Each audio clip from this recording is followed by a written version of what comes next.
বঙ্গভূমি আবার রঙে পরিপূর্ণ। তার কারণ ভোট আসছে, আর ভোট আসা মানেই আমাদের বাংলায় নতুন নতুন নাটক। সে তো আমাদের 10 বছর ধরে গা শোয়া হয়েই গিয়েছে। সুতরাং সবাই তাড়াতাড়ি আবার তৈরি হয়ে নিন সারাদিনের নতুন ফুল এন্টারটেইনমেন্ট। সম্পূর্ণ এন্টারটেইনমেন্ট নিয়ে আসছে একদিকে আমাদের মোটা ভাই, অন্যদিকে আমাদের দিদি। তারই একটা ছোট্ট রিহার্সাল আর কি, মানে ওই আর কি একটা ছোটাসা ঝলক আমরা দেখে নিলাম চোর পুলিশ খেলা। না না, আমি কিছু বলছি না, মানে সোশ্যাল মিডিয়াতে এইভাবেই সবাই বলছে বা দেখছে এই বিষয়টাকে।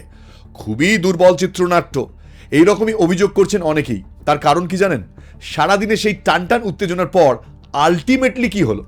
অশ্বডিম্ব, মানে ওই ঘোড়ার ডিম আর কি। বিষয়টা ঠিক এখানেই থেমে থাকেনি। অনেকে এখতিয়ারের প্রশ্ন তুলে নিয়েছেন, মানে কার কতটা এখতিয়ার আর কি।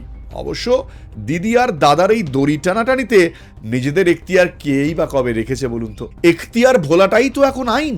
তা বৃহস্পতিবার দিনে আমরা সারাদিন ধরেই আমরা দেখতে পেলাম দু দলই নিজেদের এখতিয়ারের বাইরে গিয়ে কাজ করলেন। এবার কার কতটা এখতিয়ার, কে কতটা অবধি যাবেন, কে কি করবেন, এই বিষয়গুলো তো এখন তারাই নির্ধারণ করেন। কারণ আইন মানে আইনের কথা বললে তো সবাই এখন মুচকি হাসেন। আইন তো তারাই তৈরি করছেন, আবার তারাই ভাঙছেন। আর তার ঠেলাটা খেতে হচ্ছে কে? আমার আপনার মতন আম আদমিকে। কিন্তু আইপ্যাকে ইডির হানা, আর তার কয়েক মুহূর্তের মধ্যেই মাননীয়া সেখানে পৌঁছে গেলেন এবং সেই নাটকের মঞ্চকে একেবারে টান টান উত্তেজনায় পরিপূর্ণ করে তুললেন। সংবাদ মাধ্যমে টিআরপি একেবারে টপ টপ করে একেবারে উঁচুতে উঠে গেল। এত বড় নাটক হয়ে যাবে আমাদের চোখের সামনে, ইডি হানা দেবে আইপ্যাকের দপ্তরে, আর সেই ইডির হানার মাঝখানে একেবারে রণংদেহী মূর্তিতে যেখানে চলছে ইডির হানা, সেখানে ঢুকে পড়বেন মাননীয় মুখ্যমন্ত্রী মমতা বন্দ্যোপাধ্যায়। দারুণ একটা চিত্রনাট্য বলুন। ইডি অফিসারদের দাঁড় করিয়ে রেখে কাঁচা কলা দেখিয়ে সমস্ত আইন ভেঙে, ব্যারিকেড ভেঙে নিজের ফাইলপত্র সবকিছু বল দাবা করে হাঁটা দেবেন। এদিক থেকে আবার সব ব্যাপারটা এত সহজও কিন্তু ছিল না। সামনে সাংবাদিকদের বেশ কয়েকজন তাকে প্রশ্ন করে একটু উত্তক্তও করেছিলেন। তিনিও বিজেপির দালাল বলে চিৎকার করে ওই নাটকের মঞ্চকে আরো জমিয়ে তুলেছিলেন। তো এই সব কিছু মিলিয়ে মিশিয়ে বৃহস্পতিবার সারাদিন ধরে একটা অসাধারণ সুন্দর এন্টারটেইনমেন্ট আইপ্যাক, মানে এটা অন্য প্যাক, উপহার দিলেন ইডি আর আমাদের দিদি। দেখুন, বিষয়টা তো দুর্নীতি, আর দুর্নীতি মানে হচ্ছে মাল্লু, মানে টাকা। এক্ষেত্রে দুর্নীতি করে টাকা কামানো, কিন্তু সৎ পথে যদি আপনি টাকা কামাতে চান, খুব সহজ পথে, খুব কম সময়, কি করে সম্ভব আসুন আপনাদের আজকে বলি। অনেকেই কমেন্ট সেকশনে জিজ্ঞাসা করেন যে ইনকাম কিভাবে বাড়ানো যায়। আমি একটা দারুণ আর জেনুইন উপায় খুঁজে পেয়েছি, যেখান থেকে আপনারা একদম লিগ্যাল ভাবে টাকা আয় করতে পারবেন। মার্কেট উলফ, এটা একটা সেবি রেজিস্টার্ড অ্যাপ যা ভারতে খুব জনপ্রিয় হচ্ছে। চলুন আমি আপনাদের দেখাই যে এই অ্যাপটা ব্যবহার কিভাবে করবেন। আমি এখানে লগ ইন করে নিলাম, আর এখানে দেখুন ফলো ট্রেন্ড ফিচারটা। এখানে আপনারা রিয়েল টাইমে সেই সব ট্রেড দেখতে পাবেন যেগুলো অলরেডি মানুষ প্রফিট করেছে, আর আপনিও শুধুমাত্র একটা ট্যাপ করেই এই প্রফিটেবল ট্রেডগুলো করতে পারবেন। এই দেখুন, আমি জাস্ট ফলো ট্রেন্ডে ক্লিক করলাম, ট্রেড প্রেস করলাম, আর ব্যাস আমার ট্রেডিং শুরু হয়ে গিয়েছে। এখানে আপনারা কিন্তু খুব অল্প টাকা দিয়েও ট্রেডিং শুরু করতে পারেন, যেখানে অন্য অ্যাপে হয়তো 3 গুণেরও বেশি টাকা লাগে। আর যাদের ভয় লাগে যে বড় লস হলে কি হবে, তাদের জন্য এখানে কিন্তু সমাধান রয়েছে। এতে ইনবিল্ট স্টপ লস ফিচার রয়েছে, অর্থাৎ লস একটা নির্দিষ্ট লেভেলে গেলেই অ্যাপ নিজে থেকেই ট্রেড বন্ধ করে দেবে, যাতে আপনার বেশি ক্ষতি না হয়। এই দেখুন, ট্রেন্ড অনুযায়ী কিন্তু প্রফিট বাড়ছিল। আমি স্টপ ট্রেড, এই যে এই অপশনটা, এটা ক্লিক করলাম, আর খুব কম সময়ে 1306 টাকার প্রফিট বুক করে নিলাম। আপনারা চাইলে এখানে গোল্ড, সিলভার, ক্রুড অয়েল বা ন্যাচারাল গ্যাসের মতন কমোডিটিও খুব সহজে ট্রেড করতে পারবেন, সকাল 9টা থেকে রাত 12টা পর্যন্ত।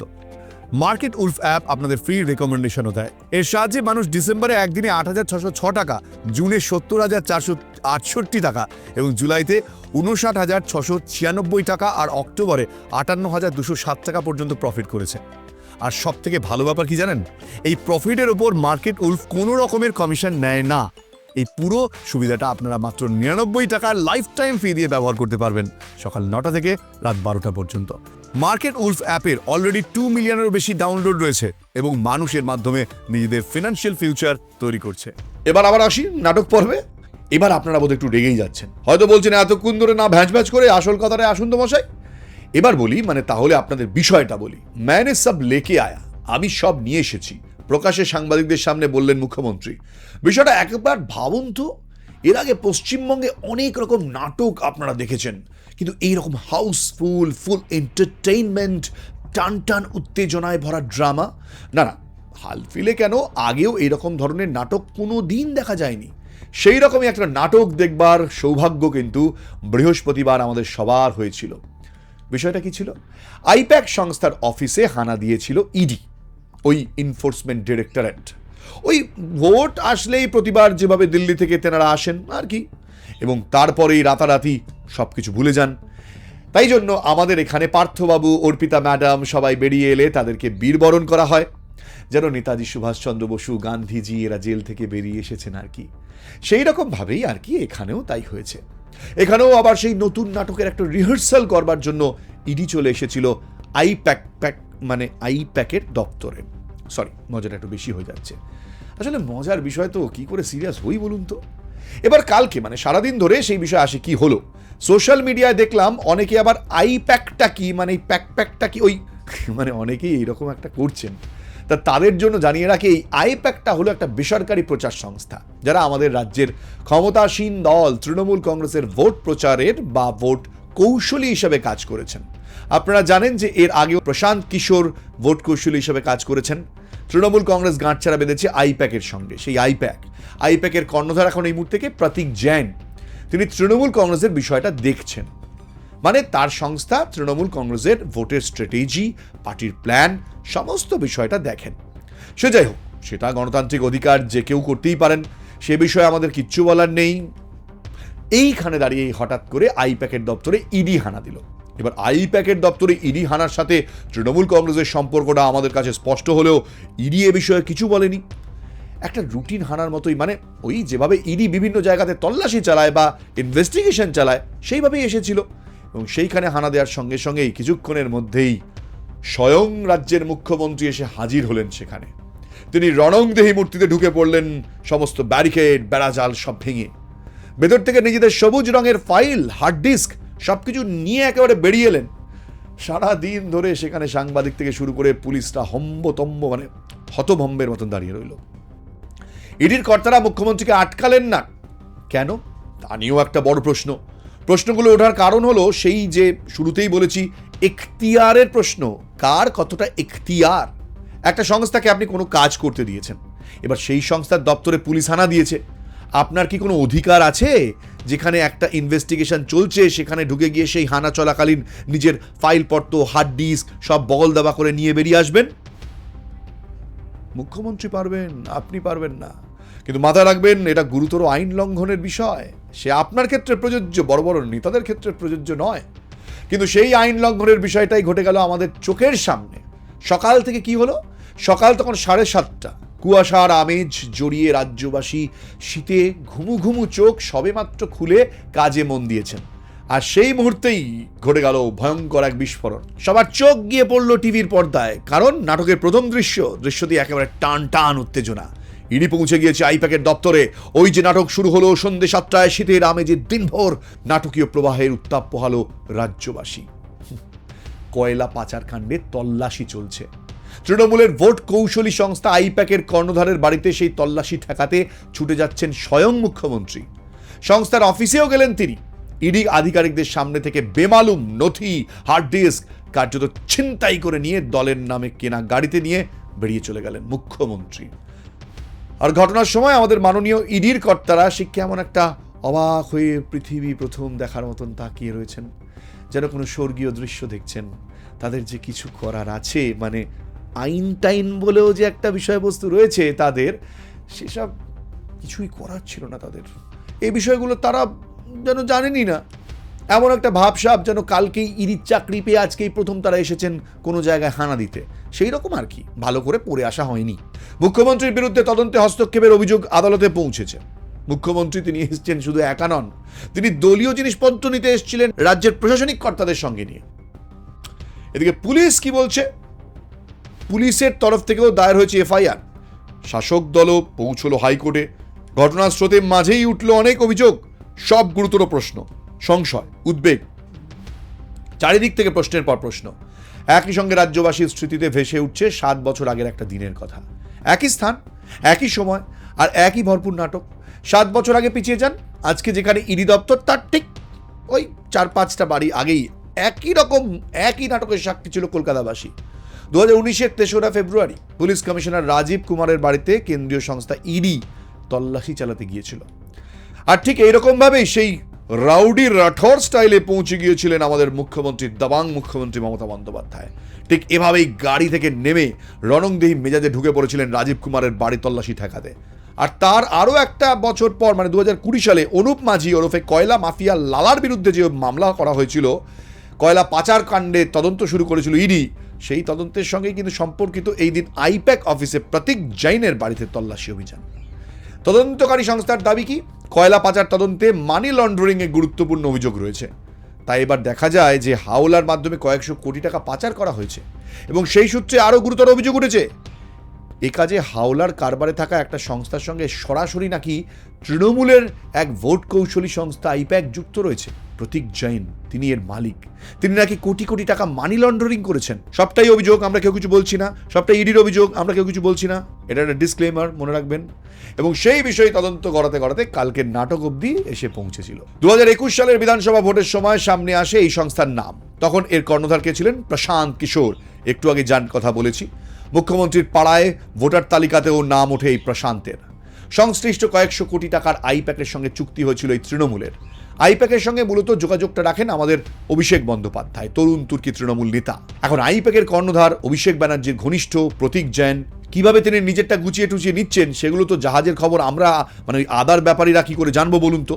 কিন্তু ডাল মে কুছ তো কালা হ্যায়, সেই বিষয়টা রাজ্যবাসী সকলেই জানলেও একটু মাথা নিচু করেই থাকাটা তো এ রাজ্যের নিয়ম, মানে এটাই এখন ট্রেন্ড, এটাই পশ্চিমবঙ্গের মানে আমাদের রাজ্যের মানুষ এইভাবেই চলতে ভালোবাসেন, মেনে নিয়েছেন আর কি, ওই আর কি, মানে এটা হয়, ঘুষ টুস চলে, আর মানি লন্ডারিং কোনো ব্যাপারই না। কিন্তু ভোট এসে গিয়েছে ভাই, তাই দিল্লিরও তো একটু টনক নড়ার কথা, তাই নড়ে গিয়েছে, তাই সঙ্গে সঙ্গে তারা এই বিষয়টা নিয়ে একেবারে ঝাঁপিয়ে পড়েছে। কিন্তু 2019 সালের 3রা ফেব্রুয়ারির মতোই মমতা বন্দ্যোপাধ্যায় রাউডি রাঠোর স্টাইলে পৌঁছে গিয়েছেন আইপ্যাকের দপ্তরে, ঠিক যেভাবে তিনি রাজীব কুমারকে বাঁচানোর চেষ্টা করেছিলেন। এদিনও একই স্টাইলে একই ভঙ্গিমায় প্রেসকে ডেকে রীতিমতো হুলুস্থুল বাঁধিয়ে দিলেন। ওনার অভিযোগ কি, যে অভিযোগটা তিনি বহুদিন ধরেই করে আসছিলেন, ভোটের আগে আগে দিল্লি প্রতিহিংসা চরিতার্থ করার জন্য এরকম বড় বড় ঘটনা ঘটাচ্ছে। আর ওদিকে দিল্লির কি অভিযোগ? না, এটা তদন্তরই একটা অংশ। অভিযোগ আর পাল্টা অভিযোগ, আর মাঝখানে আমরা বসে রয়েছি। আমরা সব বুঝি, সব জানি, কিন্তু ওই যে বলার কোনো অধিকার আমাদের নেই। এই যাদের বিরুদ্ধে অভিযোগ হচ্ছে, আবার ভোট কাটলে ভোট এলে এদেরই আবার দলে নিয়ে দল টানাটানি চলবে। এটাই তো রাজনীতি। আসলে কি বলুন তো, আইপ্যাকের কর্ণধার ধোয়া তুলসী পাতা নন, এটা হয়তো সবাই বুঝে গিয়েছেন এখন। আর ওইদিকে ইডির টিকিটাও যে দিল্লিতে বাঁধা, এটাও আমরা এখন না বুঝতে পেরে গিয়েছি। তাহলে এরকমভাবে একটা নাটক সকলের সামনে হয়ে গেল, আর আমরা এটা বুঝতে পারবো না যে কোথা থেকে বিষয়টা কন্ট্রোল হচ্ছে। ইতিহাস নিয়ে যারা গবেষণা করেন একটা খুব মজার কথা বলেন, জানেন তো, ইতিহাসে প্রথমে যেটা হয় সেটা হলো কি ট্র্যাজেডি, আর সেই একই ঘটনা যখন পরে আবার হয় সেটা হলো কমেডি।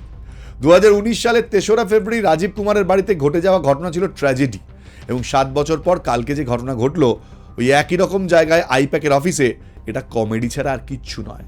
ইডি কেন ব্যবস্থা নিচ্ছে না? ইডির সামনে দিয়ে তদন্ত চলাকালীন কাগজপত্র নিয়ে সেই অফিস থেকে একজন বেরিয়ে চলে এলেন, ইডির সঙ্গে সঙ্গে কোনো ব্যবস্থা নিল না কেন? কার ভয়? নাকি তারা চাইছিল এরকম একটা কিছু হোক? ইডির পৌঁছানোর আগে হঠাৎ করে মমতা বন্দ্যোপাধ্যায় সেখানে পৌঁছে গেলেন। আচ্ছা, ইডির হানা যে হবে সেটা আগে থেকে কি লিক হয়ে যায়নি তো? নাকি পুরোটাই ওই নাটকের স্ক্রিপ্টেরই অংশ? এটা নিয়ে অনেক প্রশ্ন রয়েছে। এই প্রশ্নগুলোর উত্তর এখন সবই শিখেই ঝুলছে। আমরা শুধু প্রেডিক্ট করতে পারি মাত্র, আর জানবো ততটাই মশাই যতটা তেনারা আমাদের জানাবেন।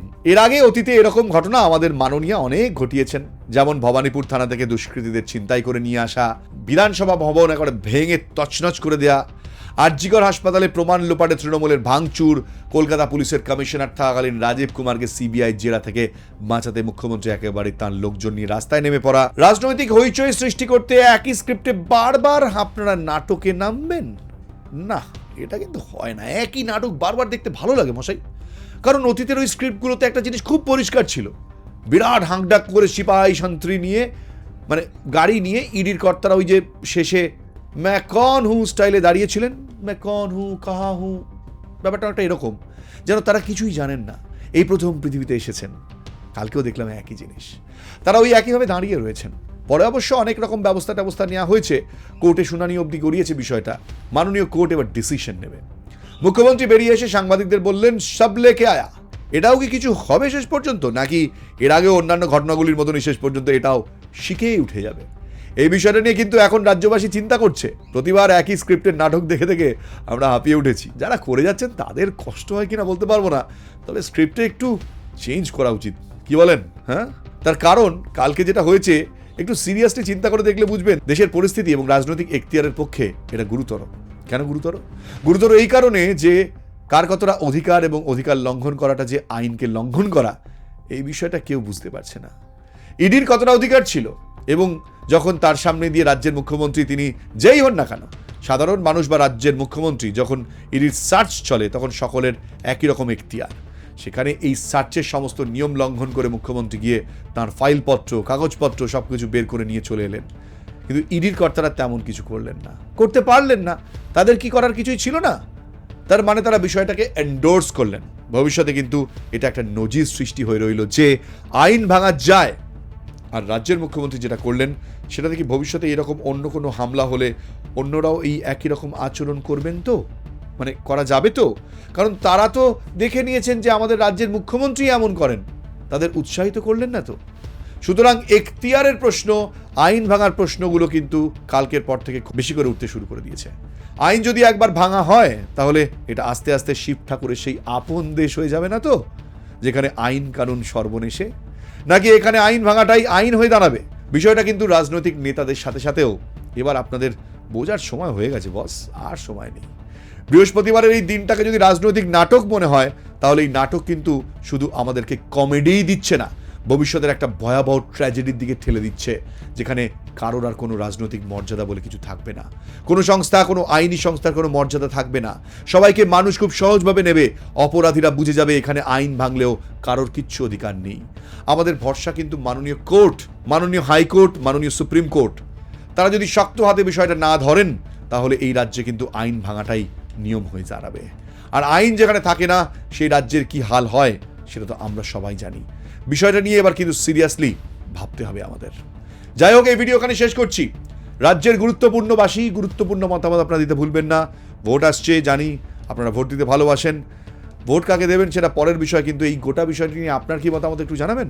আর হ্যাঁ, ভালো লাগলে এই চ্যানেলটিকে এক্ষুনি জাস্ট যান, সাবস্ক্রাইব বাটনটা প্রেস করুন। একটা পয়সা লাগবে না, বিনা পয়সায় আমার অনেক দূর পৌঁছে যেতে পারি আপনারা একটু সাপোর্ট করলে। আর হ্যাঁ, আপনি যদি মনে করেন এই ধরনের ভিডিও আপনার হোয়াটসঅ্যাপে আপনি পেতে চান, তাহলে ডেসক্রিপশনে চলে যান, দেখবেন একটা লিঙ্ক রয়েছে, হোয়াটসঅ্যাপ গ্রুপ বলে জয়েন করে নিন। দেখা হবে সেখানে, যখনই ভিডিও দেবো চলে যাবে।